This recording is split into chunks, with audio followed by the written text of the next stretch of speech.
여러분 혹시 스몬비라는 말 또는 디투어족이라는 말을 들어본 적이 있나요? 이 스몬비라는 말은 스마트폰 좀비의 독일식 줄임말입니다. 스몬비라는 것은 스마트폰에 집중한 채 마치 좀비처럼 길을 걷는 사람들을 이르는 신조어입니다. 그리고 디투어족이라는 것은 고개 숙인 민족이라는 뜻으로 스마트폰에 집중하여 고개를 숙이고 다니는 사람들을 이르는 말입니다. 여러분, 세계적으로 스몬비와 디토우족이 새로운 사회 문제로 자리를 잡았습니다. 2013년 우리나라 교통안전공단이 실시한 스마트폰 사용이 보행 안전에 미치는 위험성 연구 결과에 따르면 보행 중 스마트폰을 사용하면 사고 발생률이 약 76% 증가하는 것으로 나타났습니다. 여러분, 2016년 그리고 17년쯤에 포켓몬고라는 게임이 전 세계적으로 인기를 끌었습니다. 하지만 그 폭발적인 인기만큼이나 사고도 속출하였습니다. 미국 캘리포니아에 있는 그 포켓몬고에 열중하던 남성 2명은 해안 절벽에서 추락하였습니다. 또한 오하이 호주에서는 게임에 열중하던 청소년 3명이 출입이 금지된 원자력 발전소 부지에 무단 침입하는 사건이 발생하였고, 보스니아에서는 포켓몬고 이용자들이 지뢰 매설 지역에 들어가기도 하였습니다. 그리고 중국에서는 호수가 있는 공원을 산책하던 한 여성이 스마트폰을 보다가 호수에 빠져 목숨을 잃게 됐으며, 또한 중국의 한 여성은 스마트폰을 들여보다 보며 육교로 내려오던 중에 발을 헛디뎌 육교 밑까지 굴러 떨어지게 되었고, 결국에 그 여성도 숨을 거두게 되었습니다.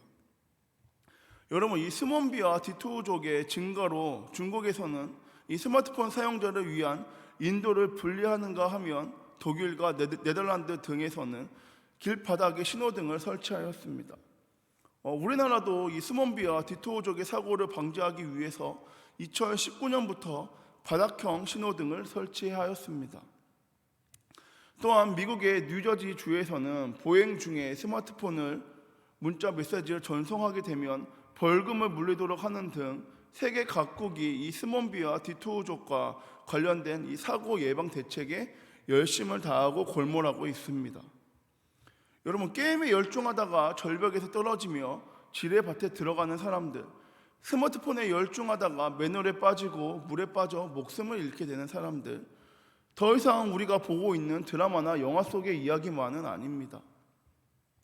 왜냐하면 이 스몬비와 디투어족에 관련된 이 사고 소식이 안타까움을 금치 못하게 됩니다.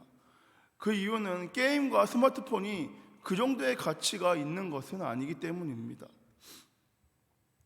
여러분, 예수님께서 마가복음 8장 36절에 이렇게 말씀하셨습니다. 사람이 만일 온 천하를 얻고도 자기 목숨을 잃으면 무엇이 유익하리요? 여러분, 사람들이 만일 온 천하를 얻고도 자기의 목숨을 잃으면 아무 소용이 없는 것인데, 이 스몬비와 디투족은 고작 이 스마트폰을 얻고 게임을 얻고 자기의 목숨을 잃으니 참 안타까운 것 같습니다. 그런데 여러분, 이처럼 안타까운 일들이 여러 그리스도인들과 또한 저와 여러분들에게도 행하고 있다는 것을 우리는 알게 됩니다. 우리도 이 스몬비와 디투어족으로 살아갈 때가 있습니다.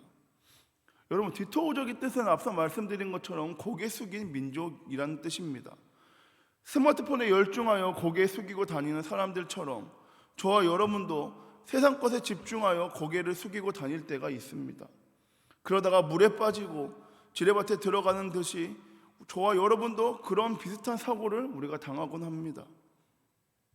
여러분, 세상 것에 집중하여 고개를 숙이고 다니면 우리는 방향을 잃게 됩니다. 방향이 잘못되게 되면 우리는 잘못된 길로 가게 됩니다.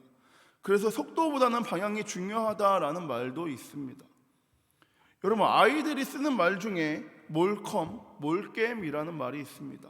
이 몰컴이라는 말은 부모님 몰래 컴퓨터를 한다라는 것이고, 몰게임은 부모님 몰래 게임을 한다입니다. 여러분, 아이들이 부모님들이 잠든 밤이나 새벽 시간에 몰래 일어나 컴퓨터 게임을 합니다. 그 이유가 무엇입니까? 재미있기 때문입니다. 잠을 포기한 만큼 그것이 재미있기 때문에 아이들은 몰래 일어나 컴퓨터를 하고 몰래 일어나 게임을 합니다. 여러분, 이처럼 이 세상의 것들은 참 재미있습니다. 우리의 정신을 쏙 빼놓을 정도로 재미있습니다. 이 세상의 것들이 참 재미있는데, 그런데 그것에 집중하다 보면 우리는 결국 방향을 잃게 되고, 그래서 그로 말미암아 길을 잃게 됩니다. 원래 목적지가 아니라 우리는 다른 곳으로 가게 됩니다. 그리스도인들에게 있어서 다른 곳으로 간다는 것은 그것 자체가 가장 큰 사고입니다. 여러분, 게임과 스마트폰에 집중한 사람들이 절벽에서 떨어지고 지뢰밭에 그들은 들어가게 됩니다. 맨홀에 빠지고 물에 빠져 목숨도 잃게 됩니다. 여러분, 세상 것에 집중하여 고개 숙이고 다니면 저와 여러분도 그렇게 됩니다. 겪지 않아도 될 고통 겪게 되고, 만나지 않아도 될 문제 만나게 되며, 보지 않아도 될 손해를 우리는 보게 됩니다. 누가 들으면 안타깝다라고 말할 정도로 말할 수 없는 일들이 우리 삶 가운데 벌어지게 됩니다. 다시 한번 말씀드리지만 이런 일들은 우리가 겪지 않아도 되는 일들입니다. 다른 말로 하면 얼마든지 피할 수 있고 방지할 수 있고 예방할 수 있다는 것입니다. 여러분, 성경에도 세상의 것에 집중하여 고개 숙이고 다니는 디토족들이 있습니다. 마태복음 24장 38절부터 39절에서 예수님께서 이렇게 말씀하십니다. 홍수 전에 노아가 방주에 들어가던 날까지 사람들이 먹고 마시고 장가들고 시집가고 있으면서 홍수가 나서 그들을 다 멸하기까지 깨닫지 못하였으니 인자의 인함도 이와 같으리라. 여러분, 창세기에 나오는 노아의 홍수는 예고 없이 임하지 않았습니다. 어느 날 갑자기 비가 내리고 홍수가 난 것이 아니라는 것입니다. 여러분, 노아의 홍수는 약 1000년 동안이나 예고되었습니다. 창세기 5장 21절에 보면 에녹이 65세에 무두셀라를 낳았다라고 진술합니다. 여러분, 에녹이 낳은 아들 무두셀라의 이름의 뜻은 창 던지는 자인데, 이 말의 의미는 창지기가 죽으면 그 부족은 멸망한다라는 뜻입니다. 즉, 이 사람이 죽으면 심판이 찾아온다라는 뜻을 갖고 있습니다. 여러분, 이 사람이 죽으면 심판이 온다. 그 이름에 무드셀라가 죽은 그 해에 노아의 홍수가 임하였습니다. 여러분, 하나님은 무드셀라를 통해 심판의 메시지를 전하였습니다. 이 심판의 메시지는 몇 년 동안이나 계속되었을까요? 창세기 5장 27절에 그는 969세를 살고 죽었더라라고 진술합니다.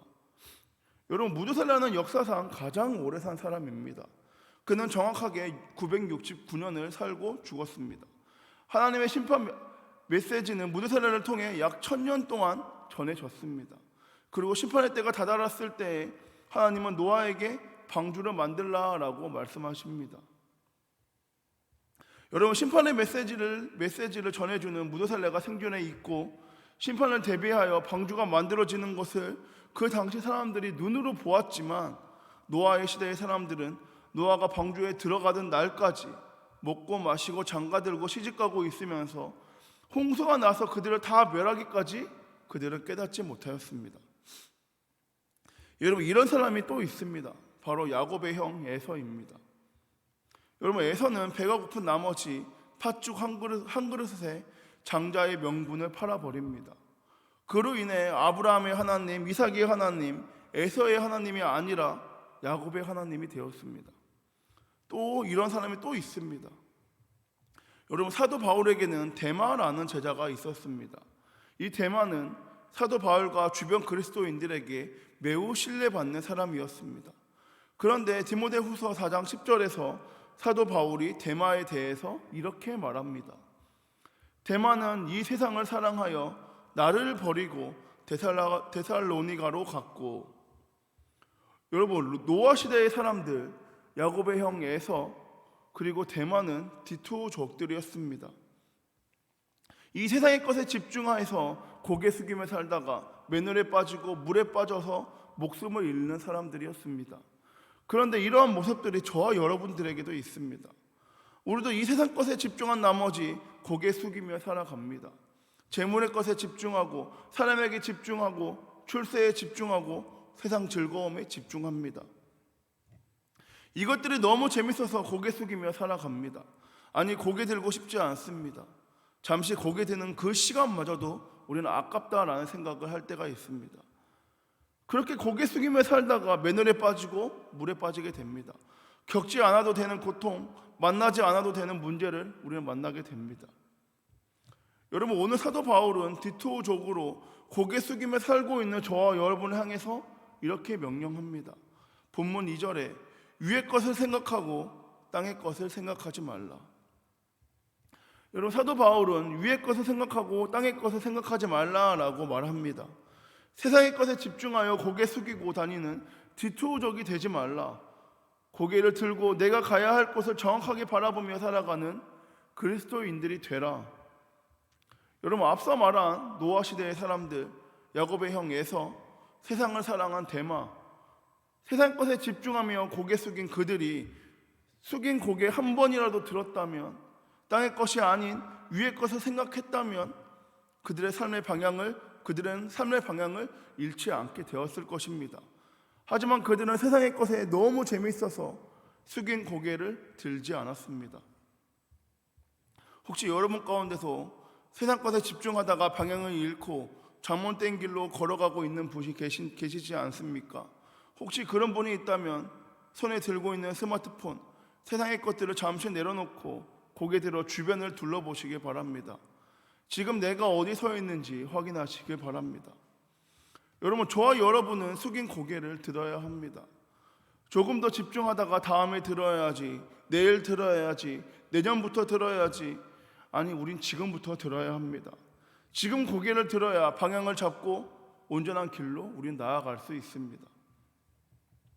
여러분, 앞서 말씀드린 무드셀라의 이야기, 창지기가 죽으면 그 부족이 멸망해 버린다, 이 사람이 죽으면 심판이 온다라는 무드셀라를 통한 심판의 메시지를 듣고 목숨을 건진 사람이 있습니다. 누구일까요? 그것은 바로 무드셀라의 아버지 에녹입니다. 창세기 5장 21절 그리고 22절과 23절에 에녹은 무드셀라를 65세에 낳았다라고 증언합니다.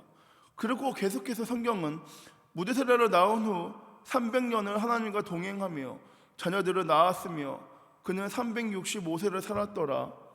에녹이 하나님과 동행하더니 하나님이 그를 데려가심으로 세상에 있지 아니하였더라 라고 진술합니다. 여러분, 에녹은 무드셀라를 65세에 낳았습니다.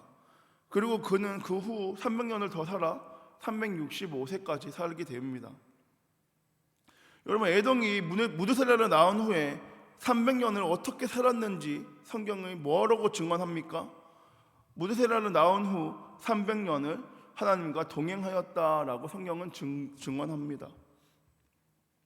여러분, 에녹은 무드셀라를 낳은 후에 하나님과 동행합니다. 자신의 아들을 통한 심판의 메시지를 들은 그 난 후부터 그는 하나님과 동행하는 삶을 살게 됩니다. 그런데 여러분, 창세기에 나오는 이 에녹의 이야기는 무드셀라를 낳은 65세부터 시작됩니다. 에녹이 무드셀라를 낳기 전에 약 65년의 삶에 대해서는 어떠한 기록도 우리는 알 수 없습니다. 그가 무드셀라를 낳은 후부터 하나님과 동행하였다라는 증언을 미루어 보아 무드셀라를 낳기 전까지 에녹은 하나님과 동행하지 않는 것 같습니다. 어찌 보면 노아 시대의 사람들과 별반 다르지 않은 삶을 살았을 수도 있습니다. 데마처럼 세상을 사랑했지도 모릅니다. 이 세상의 삶에 집중하여 고개 숙인 디투족으로 살았을지도 모릅니다. 하지만 에녹은 무드셀라를 통해 심판의 메시지를 들은 순간부터 숙인 고개를 들었습니다. 자신의 아들이 죽으면 심판이 온다는 메시지를 들은 순간부터 이 세상에 집중하여 숙인 고개를 들고 자신의 잘못된 방향을 바로잡고 온전한 길로 나아갔습니다. 고개 들고 하나님과 동행하는 삶을 살게 됩니다. 창세기 5장 24절에 에녹이 하나님과 동행하더니 하나님이 그를 데려가심으로 세상에 있지 아니하였더라. 히브리서 11장 5절에 믿음으로 에녹은 죽음을 보지 않고 옮겨졌으니 하나님이 그를 옮기심으로 다시 보이지 아니하였느니라. 그는 옮겨지기 전에 하나님을 기뻐하게 하는 자라 하는 증거를 받았느니라 라고 증언합니다. 여러분, 에녹은 무대사를 통한 심판의 메시지를 듣는 순간부터 숙인 고개를 들고 살아갑니다. 이 말씀을 듣고 전하는 저와 여러분 또한 우리도 지금부터 고개를 들어야 합니다. 우리가 세상 것에 집중하여 고개를 숙인 시간이 1초도 우리 삶 가운데 더해져서는 안 된다는 것입니다. 왜 그렇습니까? 고개를 숙이면 다시 고개 들고 싶지 않기 때문입니다. 여러분, 고개를 들어 길을 잃지 않길 소망합니다. 그동안 여러분이 집중했던, 여러분을 고개 숙이게 만들었던 세상의 것들을 다 내려놓고 고개를 들며 하나님만을 바라보며 나아가기 원합니다.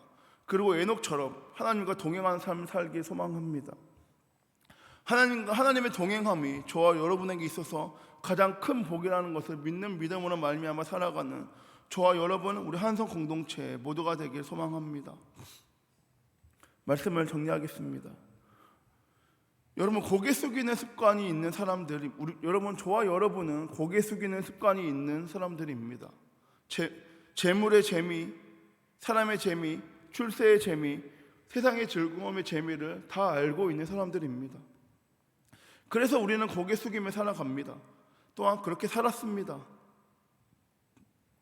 겪지 않아도 되는 고통 겪으며 보지 않아도 될 막대한 손해를 보며 우리는 살아갔습니다. 오늘 이 시간 우리가 말씀을 통해 교훈을 받고 고개를 들지 않으면 우리는 더 큰 고통과 더 큰 손해를 보게 될 수도 있습니다. 영생과는 상관없게 되는 고통과 손해를 우리는 보게 됩니다. 바라기는 오늘 이 말씀을 통하여 교훈을 받아 이제는 고개 들고 온전한 길로 나아가 생명과 소망을 얻는 저와 여러분, 우리 한성 공동체 되길 소망합니다. 2023년에 고개 숙이며 살았던 그 삶을 다 내려놓고 다가오는 2024년, 아니 오늘부터 숙인 고개를 들여 하나님만을 바라보며 하나님께서 주시는 그 뜻을 찾고 쫓으며 나아가는 저와 여러분, 우리 한성 공동체 모두가 되길 소망합니다. 기도하겠습니다. 사랑이 많으신 주님, 감사합니다. 디토족처럼 고개 숙인 민족으로 살아가는 것이 아니라, 하늘의 것을 바라보지 않고 이 땅의 것에 집착하며 살아가는 삶을 살아가는 것이 아니라, 세상 즐거움 가운데 만끽하며 살아가는 삶을 살아가는 것이 아니라, 고개 들어 주님을 바라보게 하여 주시옵소서. 숙인 고개를 들어 오직 주님만 바라보며 다시금 고개 숙이며 살아가는 인생을 살아가는 것이 아니라, 주님께서 부어주시는 참 생명과 영생을 누리며 살아가는 그 삶을 살기 원하오니 충만케 하여 주시옵소서. 에녹이 주님을 바라보며 동행하는 삶을 살았듯이 우리 또한 다가온 실판을 기억하며 오직 주님만을 동행하는 삶을 살기 원하오니, 주님이 동행하는 삶이 내 인생 가운데, 내 삶 가운데 영원한 복인 것을 믿는 믿음으로 말미암아 살아가기 원하오니 충만케 하여 주시옵고, 내일부터 내년부터 고개 들어야지라는 생각 다 내려놓고 오늘 이 시간부터 다시금 고개 들어 주님 안에서 거하는 삶을 살기 원하오니 충만케 하여 주시옵소서. 이번에 말씀 살아계신 예수님의 이름으로 기도드립니다. 아멘.